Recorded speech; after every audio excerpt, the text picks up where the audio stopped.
Maayong gabi kanyong tanan mga kaigsunan diha ni Kristo atong Ginoo.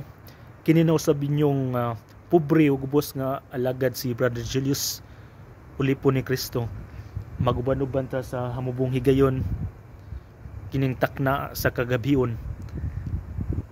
So atong paghisgutan karon di ay kabahin kini sa gahom sa Ginoo ang gipadayag diha sa iyang katawhang Israel ug ang gahom sa Ginoo nga gipadayag diha sa iyang simbahan Katoliko for almost 2,000 years. Naban sa connection, mga kaigsunan, dako kaning connection kay sa Old Testament mangkod kaning mga kay naay gisaad ang Dios Amahan kaning Mesiyas si Kristo nga iyang gisaad Misaya, Misyak sa Arabic, Misaya sa Misiyak sa Hebrew, Misaya sa Greek. Kay kaning Misaya gitagna kini sa mga daghang mga propeta nga mataw sa lugar sa Israel. Unya kaning mga milagro mga kaigsunan na experience kini pag-ayo sa mga Hudiyo dit niya tong panahon nga sa Ehipto katong napulo kahampak nga wala pag yun may sinati may experience sa mga paraon. Grabe ang ngilngig nga mga katalagman ilang nahiaguman tungod sa kagahi sa ilang mga dagkong officials niadtong panahon na nya katong si Moises ang sungkod na himong bitin ug ang dagat na himong dugo. Unya sa panahon nga mitabok sila ang dagat mitunga aron lang makalingkawas sa mga kamot sa mga Ehiptohanon. Unya wala pagyud mahuman ang mga milagro naghimo sa Ginoo alang sa iyang katawhan. Nagpadayon kini kay daghan ang mga nasod nga buot nga mupatay kanila nga di sa buot nga ang mga Israelita moagi sa ilang mga lugar pero wala sila mahimo bisag unsa ka gamay nilang dili gyud sila mapildi sa kadaghan sa kontra kay ang Ginoo nag-uban kanila. Ang Ginoo ang tagiya sa universo nag-uban sa nasod sa Israel. Kano man gyud kini nga pinangga man kay sa Ginoo nga mga Israelita bisan sa taliwala sa ilang pagka-supakiro, pagka dili matinumanon, pagka makasasala kay naaday saad ang Ginoo. Ang saad sa Ginoo tali ni Abraham kay tungod sa pagka matuohon faithful ni Abraham to the point nga iyan ang gihalad ang iyang bugtong anak mo si Isaac. Wala kini igsapayan ni Abraham ug didto nalipay pagayong Ginoo ug iya kining gisaad nga pinaagi ni Abraham ang iyang mga anak mga kaliwatan mudaghan musanay sama sa mga balas sa kabaybayonan ug sa mga bituon sa kalangitan. Grabe kanyang saad sa Ginoo ug mao kini nahitabo karon gipanalipdan gyud sa Ginoo ang mga Israelita, mga Hudiyo bisan sa kagahi sa ilang ulo, bisan pila ka libo milyon nga nangamatay nga mga Hudiyo wa gyapon sila mahurot kay gisaad sa Ginoo nga kadaghanon ang kaliwat ni Abraham. Kay pinagi manggod sa mga Hudiyo gud, dako di ay kayo ang plano sa Ginoo. Nganong unsay ang plano? Ang Dios Amahan iyang gipadayag ang iyang bugtong anak pinagi sa pagpakatao sa usa ka birhen nga babaye, si Santa Maria. Hapit na ra ba ang adlaw, buwan sa Pasko sa moabot nga December. So naagi day planong Ginoo nya kaning plano ha natuman jud kayo ni kay ang second divine person of the Holy Trinity mao si Kristo. Gipakatawo man sa sabakan sa usa ka babaye. By the way, ang gato din nagkuyog-kuyog sa mga Israelita, si Kristo naguban-uban kanunay kanilang ug mo nigiya kanila padulong sa lugar nga gisaad sa Ginoo maong kana nya karon yuta nasod nga Israel nga diin makitang nga nindot kayong lugar, mayo kayong yuta katamnan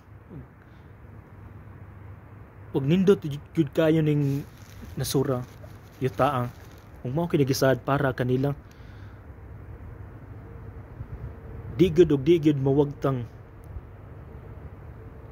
dili kuhaon bawion sa Ginoo ang iyang mga saad. Kay ang Ginoo matinumanon man sa indiha sa iyang mga saad,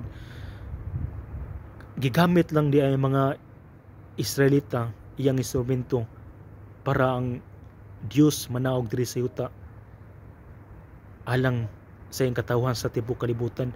Pinangga niyang Israelita, gihimo niyang instrumento, pero ang mga Hentil pinangga usab sa Ginoo. Ang mga milagro gipadayag sa Ginoo diha sa mga Hudiyo tungod sa iyang purpose, pinagi sa pagpadala sa usa ka Mesiyas, ikaduhang persona sa Dios nga tinuod gyud mo'y muluwas gikan sa gahom ni Satanas ug kining Kristo ang ikaduhang persona mo'y muluwas kanato gikan sa gahom ni Satanas. Natawo na, gisakit na, ug namatay na, ug nabanhaw na, nikayab ngadto sa langit, ug moabot siya sa ikaduhang pagbalik. Din mabag-o ang tanang dinhi sa kalibutan, ang bagong Jerusalem, ang bagong dagway sa kalibutan, mao kuno saad sa Ginoo. Kay kaning gahuma manggod nga gipadayag sa Ginoo, labi na diha sa ang ministriya diha sa nasod sa Israel sa iyang panahon, dili na maihap ang iyang mga milagro nga gihimo.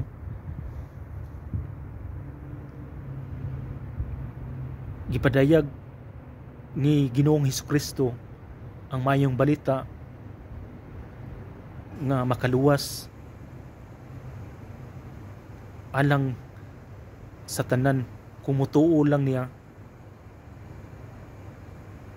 mutuo sa iyang mga pagpanudlo ug magpabunyag.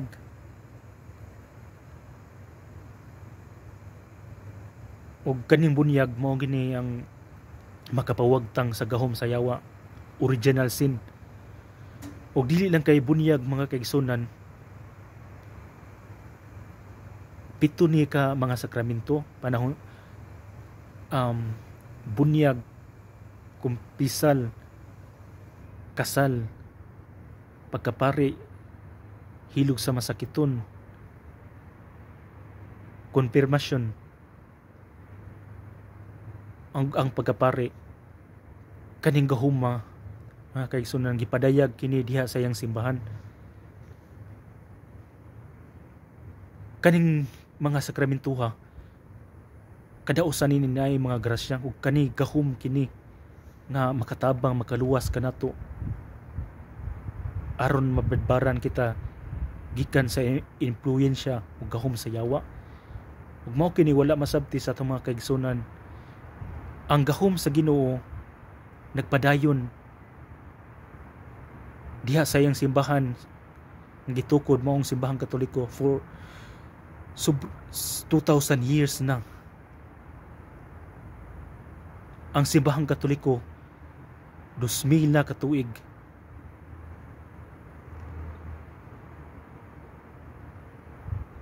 nga nag-operate din sa kalibutan aron ang gahom sa Ginoo magpadayon pagluwas sa iyang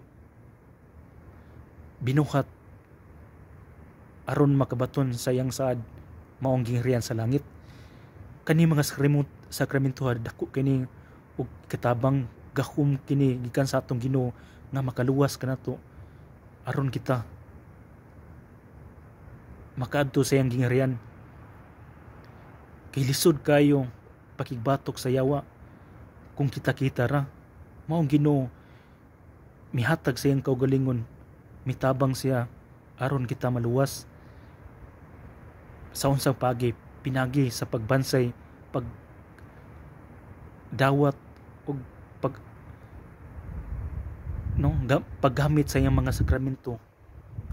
Mao ang gahom sa Ginoo, ang grasya nga makaluwas makapabalaan kanato. Ug mao kini wala masabti sa atong mga kaigsunan nga laing sikta. Karong panahona ang mga Hudiyo wala na makasinati experience og mga milagro. Kay ngano ang mga milagro nga gihimo sa Ginoo sa karaang tugon gipadayon diha sa iyang simbahang Katoliko. Unya kaning sakramentuha diay once nga imo kining madawat dako kini grasya og maglisod ka og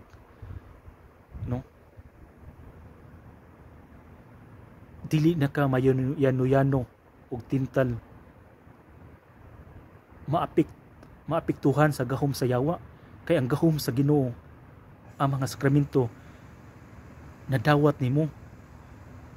Kung ikaw makadawat sa mga sakramento mao kini makapaligon sa imong pagkakristohanon sa bunyag na badbaran ang salang panulundon, ang gahom sa yawa. Panahon nga kita makasala sa atong personal nga sa sakramento sa kumpisal, confession, reconciliation sa Ecclesiastes 5:6, sa Juan 20:22 hangtod sa 23. Ang sakramento nga naa sa pari gahom kini nga makapawagtang makabadbad sa gahom sa yawa nga diha sa atong kinabuhi. Sakramento sa konfirmasyon nga magpalig-on kanato ang balang Espiritu Santo maguban kanunay kanato kay pinagi niya anang konfirmasyon na maligo natong pagtuo. Dako kining gahom. Kung ikaw gitawag sa Ginoo sa pagkapari, ang gahom sa pagkapari isip in persona Christi, daghan kayo kag mahimo makatabang sa iyang katawhan ug ikaw gigamit sa Ginoo nga pakigbatok sa gahom sa yawa kay pinagi sa iyang pagkapari. Dili lang nahimong common priesthood, nahimo sang ministerial priesthood. Ang atake sa yawa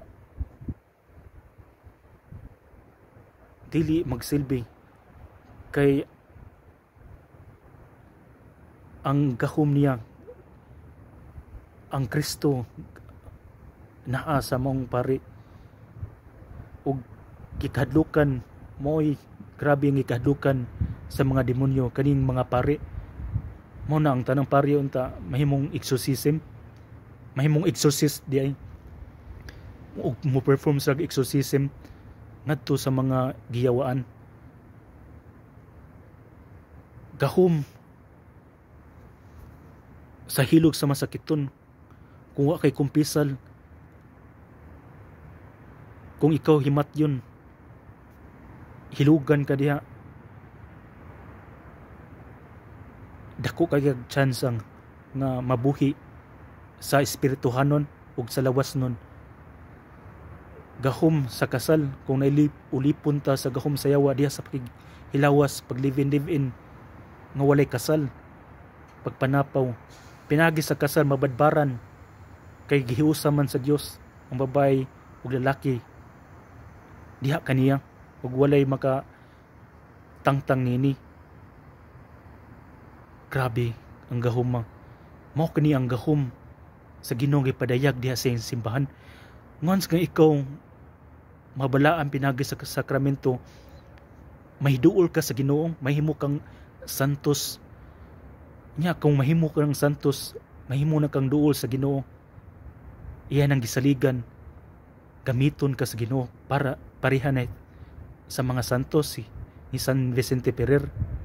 Daghan ang mga milagro nga iyang gihimo, pabuhi sa mga patay, ayo sa mga masakiton. Iyang giuli ang mga lawas nga naputol-putol. Ang bata na minaw sa bisan bag-o lang na tao tungod sa iyang mga wali. Dili lang kay siyang si San Antonio de Padua. Ang mga isda na minaw kaniyang sa dihang ang mga heretics sa iyang panahon wala maminaw, wala mutuo ug pinagi sa iyang nindot nga wali intellectually mituo ug daghan ang nangakabig.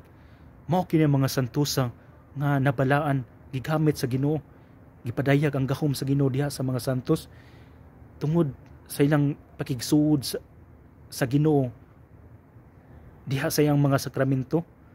Ug mao kini pwede ka na mahimo ka nato ang mga kaigsunan. Ang gahom sa Ginoo gipadayag diha ka nato kay isip pinunyagan, isip common priesthood, makapalayas kitag sa yawa, manghadok ang yawa kanato.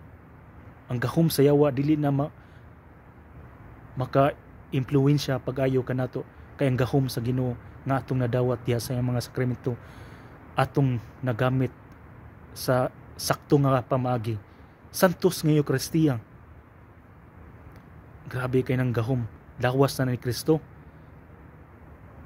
Once ka mukaon tanya na magkaigsunan, makabaton tag kinabuhing walay katapusan. Ug lisod ta pakgangon sa yawa. Ug mao kini akong i-encourage ninyo nga padayon ta pag kinabuhing matarong pagsunod sa kabuton sa Ginoo. Kay pinagi sa pagsunod sa kabuton sa Ginoo nakatabang ta diha sa iyang simbahan, pagpadayag sa iyang gahom diha pinagi sa pagsangyaw sa ebanghelyo sa iyang pulong ngadto sa mga tawo nga wala pa nakailan ni Kristo, mga tawo nga naulipon sa bisyo, kay gamiton sa ni Kristo aron ang gahom ug himaya sa Ginoo mapadayag. Kay ang purpose nato kitang tanan nganong niata sa kalibutan aron pagdayo sa Ginoo ug aron pagpuyo sa iyang gingharian nga katapusan ug sa moabot nga kapanahunan nga siya mobalik aron paghukom sa mga buhig sa mga minatay. Mao kana mga milagro nganong Ginoo nagpadayag ang iyang milagro sa Old Testament ug gipadayon kini diha sa New Testament ug karon ang iyang simbahang Katoliko dili sa mga laing reliyon gipadayag for almost 2,000 years.